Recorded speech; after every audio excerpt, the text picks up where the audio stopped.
Hi there, everybody, and welcome. We're excited to welcome everybody back to a PropTech360 webinar with the legendary speaker and somebody who we were lucky enough to have at our PropTech360 event this year, David Meltzer. I'm going to give it just 2 minutes because I see everybody's populating and coming in. So we'll give it about not even 2 minutes, but we'll give a couple minutes or a couple seconds here for everything to load up. But it's good to see everybody, and we're very grateful that we have this period of time here with David, and it's a short period of time, so our goal is to just give a nice dose of some knowledge, insights, and inspiration for everybody to go through the rest of the week and the month with. And for those who were at our PropTech360 Summit, David and I had a great conversation about everything from, David shared his insights from his long years in the business world, everything from business tactics to spiritual items and things to practices that can be adapted, and mindset items that can be adapted as well. And so we're looking forward to hearing more of that. And anybody who wants to hear the full conversation, it can be found on our website. But without further ado, I'd like to welcome you, David. Thank you very much. Thanks for being here. Thank you for having me. Great to be back. Good to have you. And so the topic that we're here to talk about today is titled Technology as a Servant.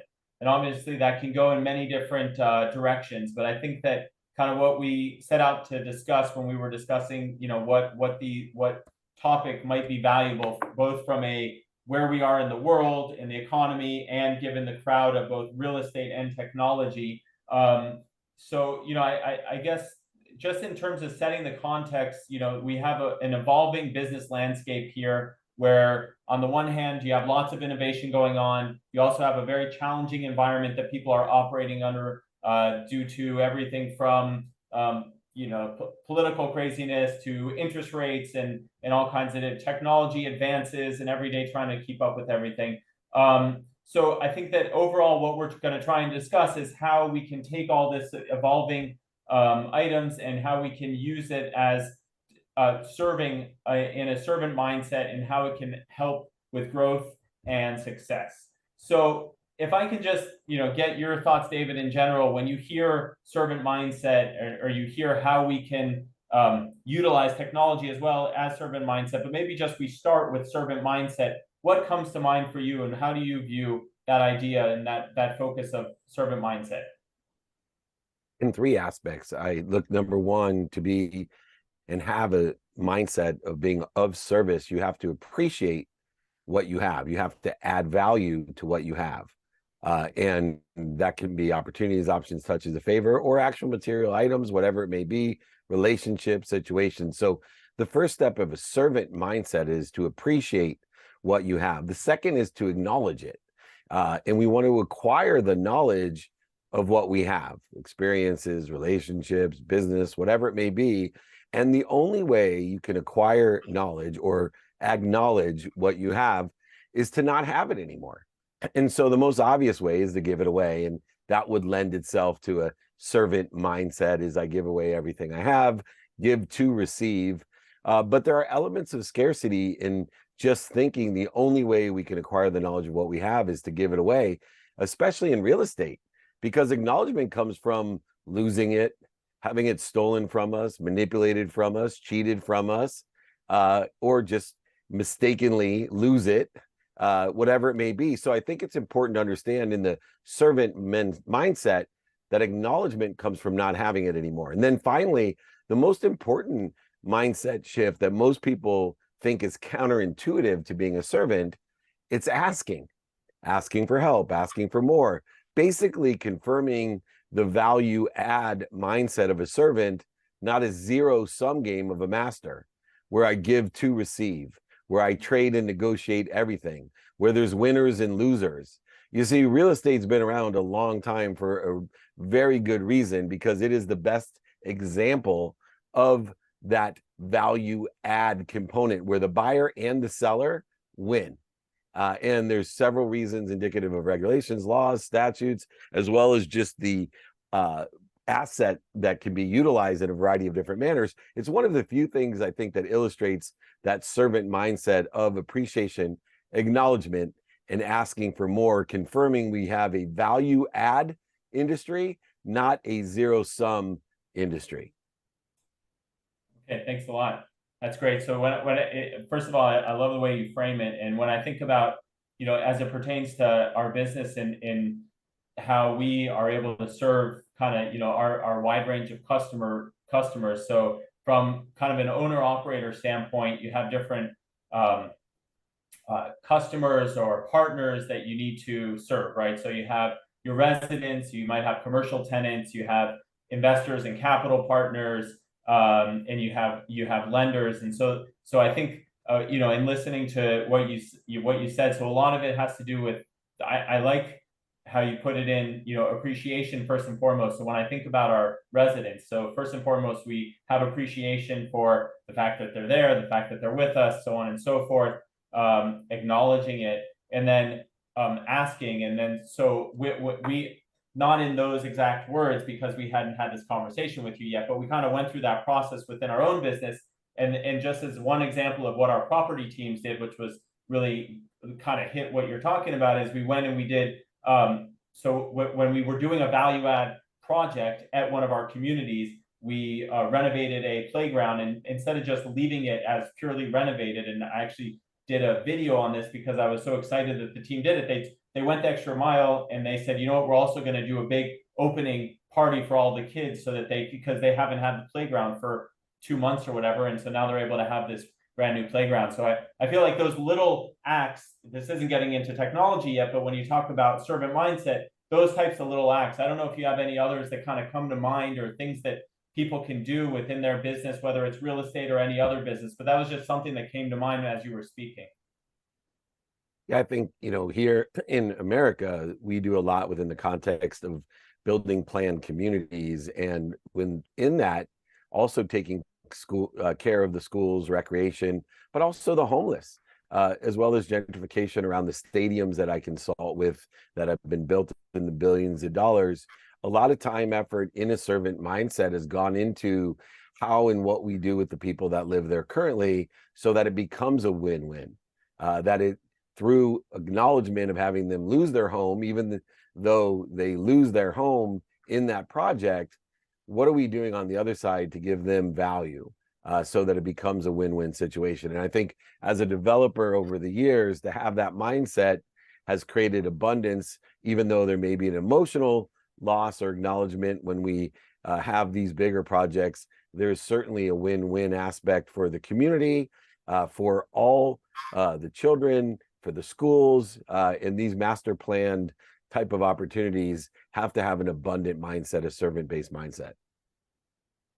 Are there areas beyond real estate that you can think of? I mean, you have like such a rich history in the sports field, in the sports area of things that you served. Are there areas also that you other examples that you can give in terms of areas that the whole cornerstone of my agency? Yeah, the whole cornerstone of my agency was that we would not represent. We had the most notable firm in the world. They made the movie Jerry Maguire about our sports agency with Lee Steinberg, but we would not represent an athlete unless they had a percentage of their money to create a foundation or a cause that is important to them.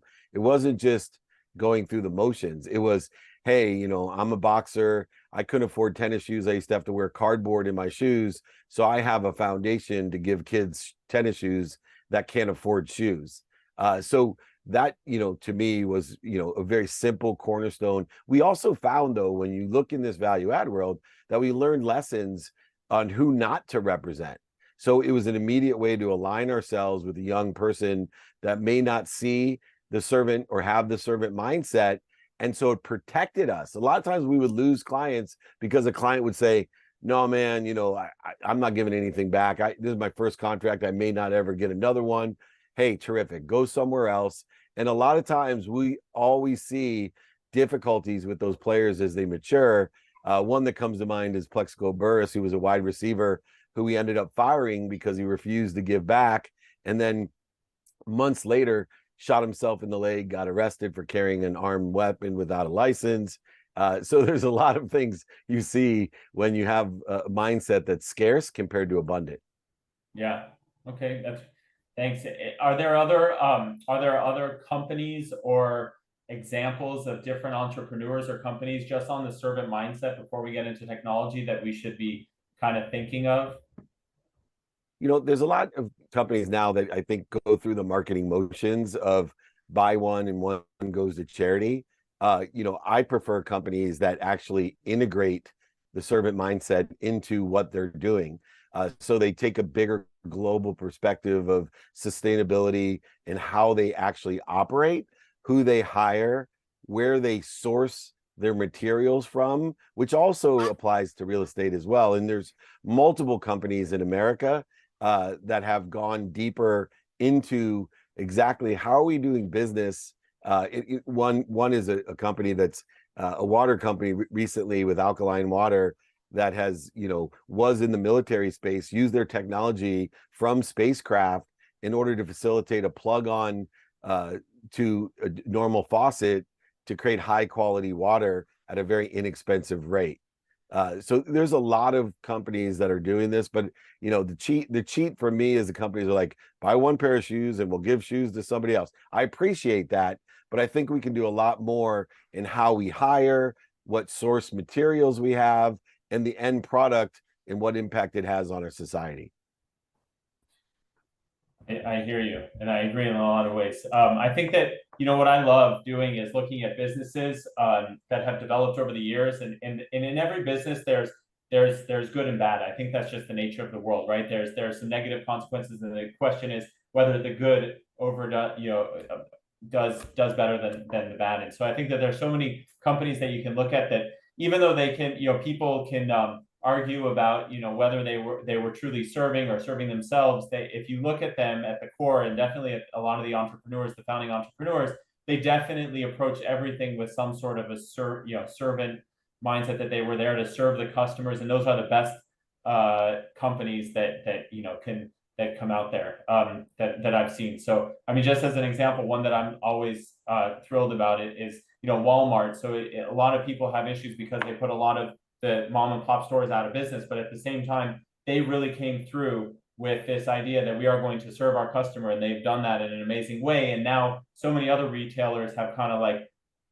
tried to do that as well. And then you see that a lot of their family members now are fully focused on helping the local community where they were built in. So it's just that's type of servant mindset, I think, is something that can also be passed down through generations if it's done in the right way. So now if we move into technology, how do you view kind of everything we've discussed with servant mindset, and now moving into technology and how we should view that with everything? Technology can be, okay, I have an alarm clock, and it can also obviously do a lot more than that. So what do you think about that? How do you view that? Well, first, I like to separate it between technology as a master or technology as your servant. And there's two components of it being a master. One, and we see this today with a lot of kids who have addictions, who are, literally serving their phones, serving the apps, and as well as fear, right? People are afraid of a master.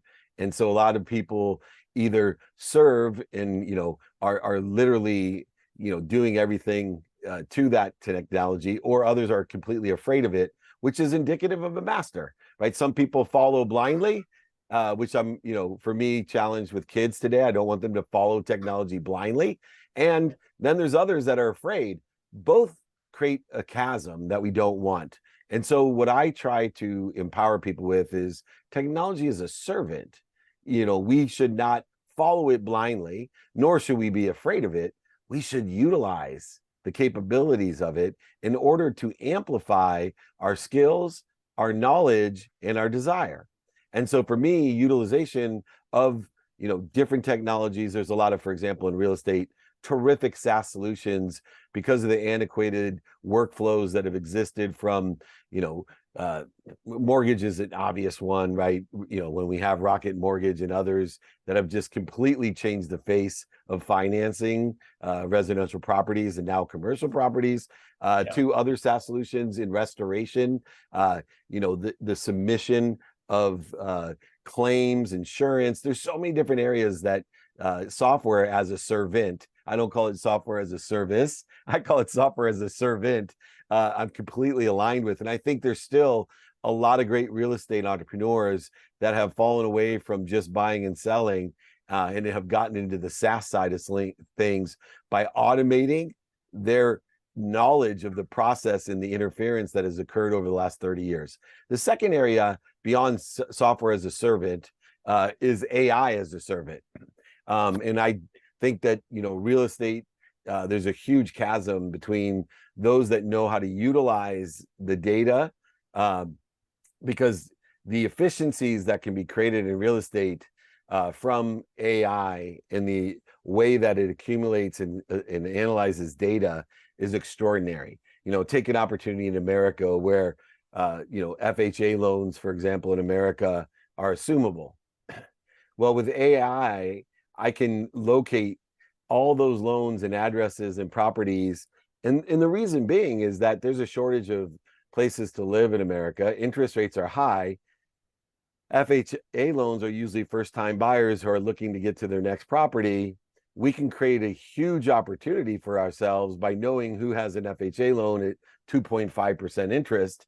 And we are now able and capable of paying true price, and acquire these properties at 1/3 the cost if we're going to have it for cash flow, and lock ourselves in if we're purchasing it to live in, or a multi-family unit, whatever it may be. So that's just one little example. I think another area for large agencies that they're not taking advantage of is that usually in a large agency, there's some seasoned veterans.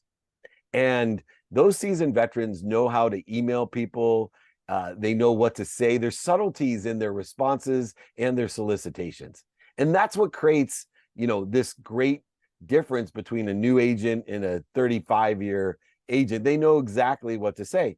Well, with AI and understanding how to reposit data, we can just ask AI, hey, rewrite this email as if I was Daniel Farber, senior partner at this real estate agency. Or, for me, I use it all the time with my crew, right? All they need to say is rewrite this email as if I'm David Meltzer, speaker, author, entrepreneur.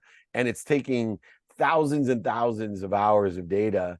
And it now sometimes sounds better than me. And I think that we can use AI to accumulate and coalesce data so quickly. The simpler way to put it, Daniel, because this is really important to me, is it gets you from 0 to 1 way faster and way more accurately.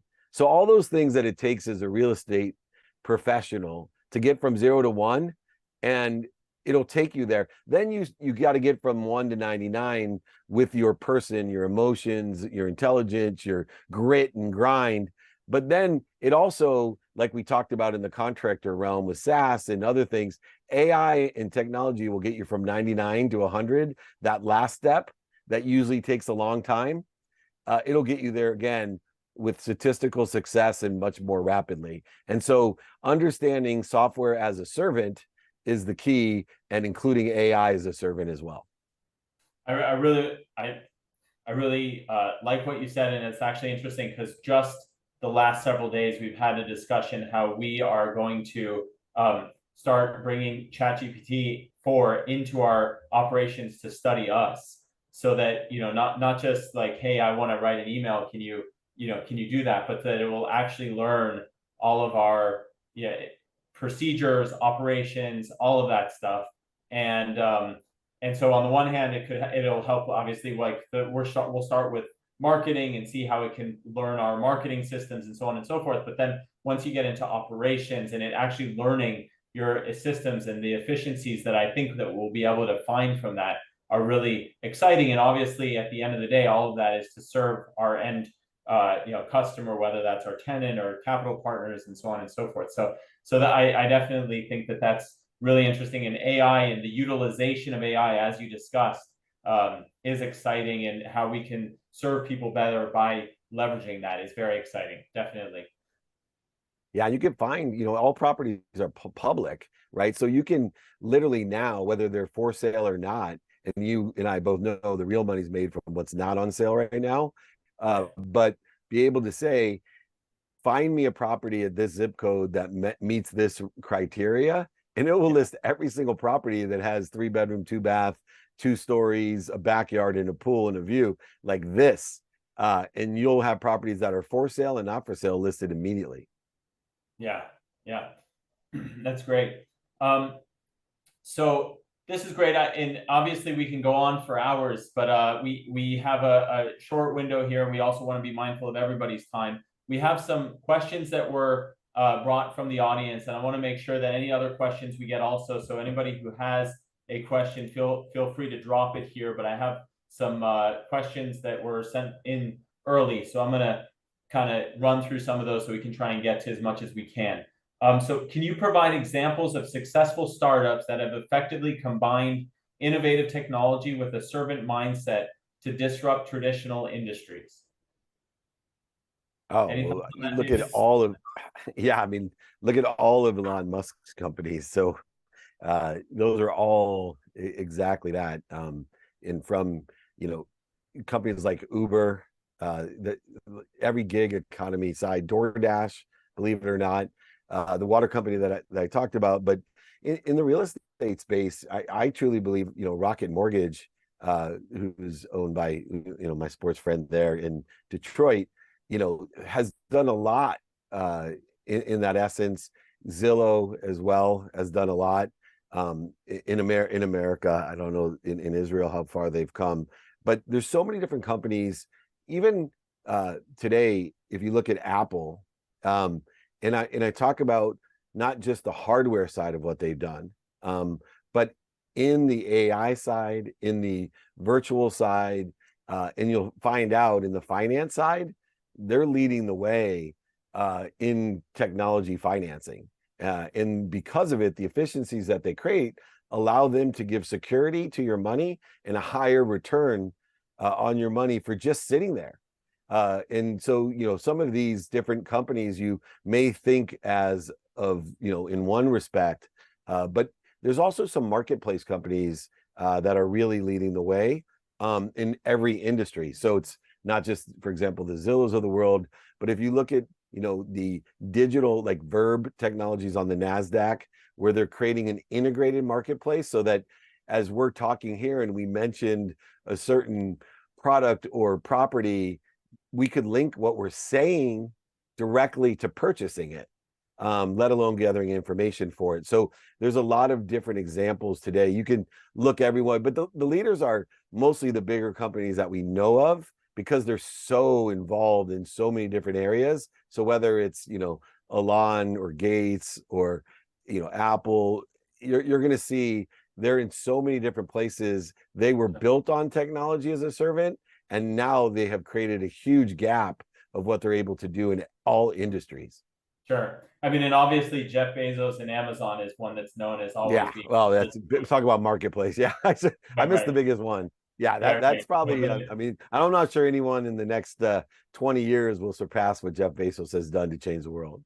Right, and also in terms of customer, being ruthless about pleasing the customer at all costs and expenses. So something else though, a platform that I am finding amazing in the real estate space is you mentioned before, so brokerages. So Sirhan has created this kind of tech forward brokerage firm that I think has really utilized tech and media in an amazing way. So it's on the one hand, the brokers get better technology. On the other hand, you have like this great media experience where it's like, well, I love that property just because of the video that they created from it, right? And so I think that that's also really unique, and it is an example of just a broker who went out and did something that other people weren't doing with technology. Yeah, and I think looking at media as technology is a really important part. Obviously, it's worked in my industry, in my career, and Ryan and I had dinner. We had a VIP dinner together a couple of weeks ago, and 90% of his time, like mine, is on media. And so whether he's in Sex in the City or whether he's doing a live or a virtual speech or whatever it is, everything he does is virtual or digital in a sense. And I think media is a technology as a servant that we haven't talked about because the whole world just us talking together here from across the world is insane, and we take it for granted. If we're not on top of how to utilize content to capture it correctly, modify it, amplify it, and perpetuate it, we're missing out on another huge opportunity as technology as a servant. Yeah, very true. A great point. Definitely. So it looks like we have time for one other one. So I'm going to just get another pre-populated question. The question is, could you share strategies for fostering a culture of servant leadership within an organization? And how does this relate to the retention and motivation of employees? Thoughts on that? Great question. This is what I have built and learned over 35 years. One, you have to be relentless about your values, and you have to teach them. I do it 3 days a week, mandatory: Monday, Wednesday, Friday, minimum an hour on Monday, minimum 15 minutes on Wednesday, minimum 2 hours on Friday. Gratitude, empathy, accountability, and effective communication. 4 values, deep discussion. Then you have to have aligned daily practices. For me, it's knowing your what, your who, your how, your now, and applying your why. And then you have to have a very clear execution plan aligned with the trajectory of where you think you want the company to be or better, and also provide a mechanism or methodology to give meaning to the mistakes, to the defining moments, setbacks, failures. You have to have that methodology so that everyone is finding light, love, and lessons in the growth, in the expansion, the aggregation, and acceleration, which provides us exponentiality of results. And so for me, it's really understanding, one, hammering home the values. Don't think because people memorize gratitude, empathy, accountability, and effective communication that you have a culture based on those. It takes hours a week in order to empower them, utilizing those values with daily practices to give people a framework in which to empower themselves and others, and then an execution model that is aligned with the trajectory of where you think you want to be or better, and also provide a mechanism, a methodology in order to find the meaning of the companies as a whole, mistakes, setbacks, failures, voids, shortages, obstacles, and challenges, to make sure what? That our purpose, our mission as a company is greater than the pain. They wouldn't call it activity you get paid for if there was no reason to get paid. And the reason that you get paid is there's pain. And so if you can create a mission, a purpose based on values, daily practices, and an execution model and a trajectory of where you think you want to be or better, and give them meaning to that, I'm talking about aggregation, acceleration in a mechanism and a modality that you've never seen before. Your success, the abundance of more than enough, will continue to grow, and you will receive more than you've ever imagined as a business and as a leader. We're great. Yeah, it definitely hits home. And when I read this question, so it hit right where you discussed in terms of the mission, because the first thing I said is, well, yeah, if there's a mission, and for us, at least in our company, our mission is, built on legacy, creating thriving communities. So that it's a very broad mission, but it helps, because it's what we do as in the real estate business. And then we know that we're serving, if that's what we're doing, by creating thriving communities. And so it's kind of, you did it full circle in terms of taking everything that it takes, all the components, and in order to actually execute on the mission. So really appreciate it and appreciate the thoughts. We are out of time, but unless you have any other words, just really appreciate the time that you took. And we always love having you involved in the community, and thank you very much. Well, if you have any further questions, I know I have to limit my time in order to effectuate being able to serve others as well. But I put my email in there, david@dmeltzer.com.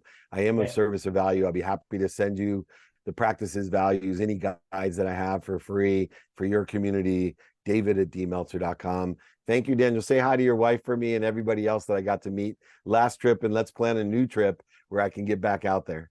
Let's do it. Let's not wait a year. Let's do it sooner. Sounds good. All right. And anybody who wants David's email and doesn't have it, we'll be happy to share it. So, all right. Thank you. Thanks, everybody. See you next time. Thank you. Be kind. Bye-bye.